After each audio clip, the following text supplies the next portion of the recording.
வாழ்த்தி வரவேற்கிறேன். இன்றைய செய்திக்குள்ளாக மிக முக்கியமாக பணத்தை எப்படியாக சம்பாதிப்பது, அதை சேமிப்பது, எப்படி முதலீடு செய்வது, அதை எப்படியாக நாம் செலவழிப்பது என்பதை குறித்து உங்களோடு தொடர்ந்து பகிர்ந்து கொண்டு வருகிறேன்.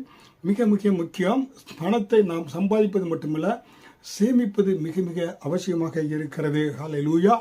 அந்த சேமிப்பை யோசேப்பிலிருந்து நாம் கற்றுக்கொண்டோம். ஏன்னா மாமிசத்தின்படி நாம் செயல்படாதபடி தேவனுடைய அனந்த ஞானத்தின்படி செயல்பட வேண்டும். ஆபிரகாமும் பஞ்சகாலத்தில் எகிப்துக்கு சென்றார். புரியுங்களா? அங்கே பிரச்சனை வந்தது என்று பார்க்கிறோம். ஆனால் யோசேப்பு எப்படியாக அவர் நடந்து கொண்டார் என்பதை நம் வேதத்திலிருந்து கற்றுக்கொள்கின்ற பொழுது, அவர் பஞ்ச காலத்தில் ஜனங்களுக்கு என்ன சொன்னார்? 5ல் 1 வாங்கி அவர் நன்றாக விளைச்சல் உள்ள நாட்களிலே 5ல் 1 பகுதியை வாங்கி அதை சேமித்தார். நன்றாக பரிபூர்ணமாக இருக்கின்ற பொழுது சேமித்து வைத்தார்.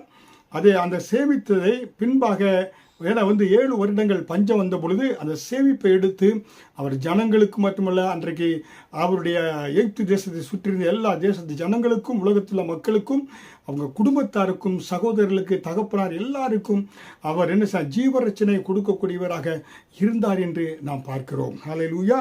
ஆனால் தான் அருமையான தேவனுடைய பிள்ளைகளை, நீங்கள் வேதவசனம் சொல்கிறது, எறும்பினிடத்தில், சோம்பேறியே நீ எறும்பினிடத்தில் போய் அதன் வழிகளை பார்த்து ஞானத்தை கற்றுக்கொள்.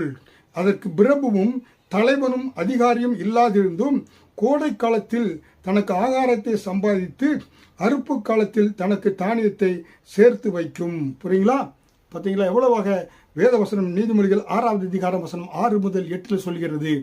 எறும்பு நிலத்தில் போய் கற்றுக்கொள்ளுங்க. மழைக்காலம் வருகின்ற பொழுது அதற்கு முன்பதாகவே அந்த அறுப்பு காலத்தில் அது என்ன செய்கிறது? தானியங்களை சேகரித்து வைத்துக் கொள்ளக்கூடியதாக இருக்கிறது. அப்போ மிக முக்கியம், சம்பாதிப்பதை சேமித்து அதை நாம் என்ன செய்ய வேண்டும் என்றால், முதலீடு செய்ய வேண்டும் என்றால், அதை பெருக்கணும்னாக்க பெருக்கி அதை என்ன செய்ய வேண்டும் என்றால், அதை வைத்து நம்ம என்ன செலவழிக்க வேண்டும். புரியுங்களா? அப்பொழுதுதான் பணம் இருக்கிறவங்க தான் எல்லாத்தையும் சம்பாதித்து வைத்தவங்க தான் அதை என்ன செய்ய முடியும். ஏன்னா நன்றாக தேவையான காரியங்களை, வீட்டிற்கு தேவையான அத்தியாவசியமான காரியங்களை, காராக வீடாக இருந்தாலும் என்ன தேவையாக இருக்கிறதோ அதை வாங்க முடியும். புரியுங்களா? அதனாலே அப்போ சம்பாதிப்பது, சேமிப்பது, செலவழிப்பது மிக மிக முக்கியம். கிறிஸ்தவர்களே, தேவனுடைய பிள்ளைகளே, சம்பாதிங்கள், சேமியுங்கள், செலவழிங்க ஞானத்தோடு. அது கர்த்தரிடத்தில் கேளுங்க. ஹல்லேலூயா. அதுதான் அங்கே என்ன செய்கிற பார்வோனுக்கு சொல்லிக் கொடுத்தார் யோசேப்பு. 5ல் 1 பகுதி அதை சேமித்து வைக்கின்ற பொழுது, ஏன்னா அவன் பார்த்தீங்க அந்த பிரச்சனை பஞ்சம் வந்தது. அந்த சேமித்ததை வைத்து தன்னையும் தன் குடும்பத்தையும் அந்த தேசத்தையும் பக்கத்தில் எல்லா தேசங்களுக்கும் அவன் ஜீவரட்சனை கொடுக்கக்கூடியவனாக இருந்தான் என்று பார்க்கிறோம். ஹல்லேலூயா. ஏனென்றால் அந்த சேமித்த பணத்தை சேமித்து வைக்கக்கூடிய நாட்களில் தான் யோசேப்பு திருமணத்தை செய்தார். புரியுங்களா? யோசேப்பு திருமணத்தை செய்தார், தகப்பனை வர வைத்தார், சகோதரரை வர வைத்தார், அவர்கள் எல்லாம் என கவனித்தார் என்று நம்ம பார்க்கிறோம். ஹல்லேலூயா. அவர்களை நல்ல இடத்திலே அவன் தங்க வைத்தான் என்று நாம் பார்க்கிறோம். ஹல்லேலூயா.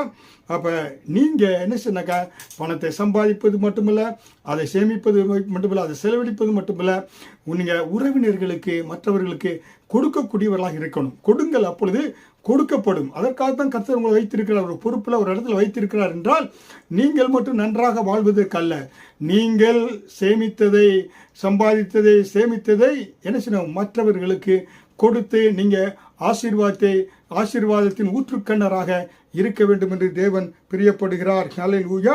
அப்போ என்ன சொன்னாக்க, இந்த சேமிப்பு பழக்கத்தை நீங்கள் வாழ்க்கையில் விட்டுவிடவே கூடாது. ஆதியாகமம் 47வது அதிகாரம் வசனம் 24, பஞ்சகாலத்தில் ஆகாரம் வாங்க வந்த ஜனங்களிடத்தில் யோசேப்பு விளைச்சலில் 5ல் 1 பங்கை பார்வோனுக்கு கொடுக்க வேண்டும் என்று என சொல்லி அதை வாங்கி அவன் சேமித்தான் என்று நாம் பார்க்கிறோம். ஹல்லேலூயா. அதனால் தான் பஞ்ச காலத்திலே எகிப்து தேசத்துமுள்ள மற்ற தேசங்கள் எல்லாம் அவனுடைய குடும்பத்தார் எல்லாரையும் அது பாதுகாக்கக்கூடியதாக இருந்தது. அப்போ மிக முக்கியம், பணம் யாரிடத்தில் வரும்? புரியுங்களா?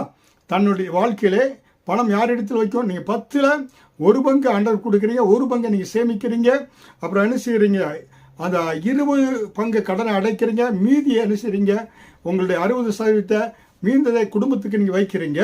அப்போ பணம் யாரிடத்தில் வரும்னு ஆசையோடு, பணத்தை சேமிப்பவர்களிடத்தில் தான் பணம் ஆசையோடு கூட வரும் என்று சொல்வார்கள். ஹல்லேலூயா. பார்த்தீங்கன்னாக்க, நீங்கள் ஒரு வாலிப வயதில் 25 வயதில் நீங்கள் வேலைக்கு செல்லீங்கன்னாக்க சிறுக சிறுக சேமித்தீர்கள் என்றால் ஏன்னா மாதத்திற்கு ஒரு $100 நீங்கள் சேமிக்க ஆரம்பித்தீர்கள் என்றால் அது பார்த்தீங்கன்னாக்கா என்னன்னாக்கா அது 40 வயது வருகின்ற பொழுது எப்படி ஆகும்? ஒரு 10 லட்சமாக அது ஏன்னா 100 வெள்ளி $100 அது 10 லட்சமாக மாறும். ஏன்னா அப்படியாக அது பார்த்தீங்கன்னாக்கா 1 மில்லியன் அளவுக்கு மாதத்திற்கு $100 நீங்கள் சேவிங் பண்ணிங்கனாக்கா சேமிப்பு செய்தீர்கள் என்றால் 10 வருடத்திலே 1 மில்லியன் அளவிற்கு அது என்ன செய்யும்? அது அதனுடைய சேமிப்பு உயரக்கூடியதாக இருக்கும். ஹல்லேலூயா. ஏன்னா என்றால் அது அந்த இதில் போடுறீங்க நீங்கள் அந்த இன்ட்ரெஸ்ட் கொடுக்குற இடத்துல அதனுடைய அந்த கூட்டு வட்டியினுடைய மதிப்பு அப்படியாக உங்களுக்கு உயர்வை கொடுக்கக்கூடியதாக இருக்கும். ஹல்லேலூயா. அப்போ நல்ல வியாபாரத்தில் முதலீடு செய்கிறவர்களுக்கு பணம் ஒரு கடுமையாக அவர்களுக்கு தெரியாது. நல்ல வியாபாரத்தில் நல்ல நாணமுள்ள ஆலோசனைக்காரத்தில் உதவிகளை கேட்டு நீங்கள் முதலீடு செய்ய வேண்டும். பணம் தனக்கு தெரியாத பழக்கமில்லாத தொழிலில் நீங்கள் முதலீடு செஞ்சீங்கன்னாக்கா பணம் உங்களிடத்தில் தங்காது, இருக்கிற பணம் சென்று விடும். ஏன்னா நீங்கள் உடனடியாக பணக்காரர் ஆகிவிடலாம். ஷார்ட் பீரியட் குயிக் ஏர்னிங் அது அந்த ஃபார்முலா ஒத்து வராது. ஷார்ட் பீரியட் குயிக் ஏர்னிங்கில் நீங்கள் போனீங்கன்னாக்கா விழுந்து விடுங்க. அது சரியான நேர்மையான விதத்தில் சம்பாதித்தா இருக்காது. அது அரசியலோ இல்லை பார்த்தீங்கன்னாக்கா தவறான விதத்தில் ஷார்ட் பீரியட் குயிக் ஏர்னிங் அந்த ஃபார்முலா ஒத்து வரும். ஆனால் அருமையான தேவனுடைய பிள்ளைகளை அது குறுகிய வழியில் பணத்தை சம்பாதிப்பீர்கள் என்றால் அது நிலைத்து நிற்காது. புரியுங்களா? அதனால் முக்கியமாக உங்களுக்கு சொல்ல வேண்டியது பார்த்தீங்கன்னாக்கா நீங்கள் நன்றாக ஒவ்வொரு நாளும் பணத்தை கையாள்வதற்கு முன்பாக அந்த உங்கள் பிஸ்னஸ் காரியத்தை ஜெபிங்க. ஆண்டவரிடத்தில் நாணத்தை கேளுங்க. கர்த்தரிடத்தில் ஜெபித்து ஏன்னா நீங்கள் உங்கள் வாழ்க்கையில் செலவுகளை கட்டுப்படுத்தி அதே போல் சேமிப்பை நீங்கள் பெருக்கி நஷ்டம் வராமல் நீங்கள் நாணத்தோடு தேவ நாணத்தோடு கூட நடந்து கொள்கின்ற பொழுது சம்பாதிக்கக்கூடிய அந்த திறனை நீங்கள் வளர்த்து கொள்வீங்க. அதே போல் எதிர்காலத்துக்குள்ள வருமானத்தை நீங்கள் உறுதி செய்வீங்க. கர்த்தருக்கு கொடுப்பதிலும் குடும்பத்திற்கு மற்றவர்களுக்கு கொடுப்பதிலும் நீங்கள் நிறைவாக விளங்குவீங்க. அதற்கு தேவனுடைய அடுத்த நாணத்தை கேளுங்க, ஆலோசனை கேளுங்க.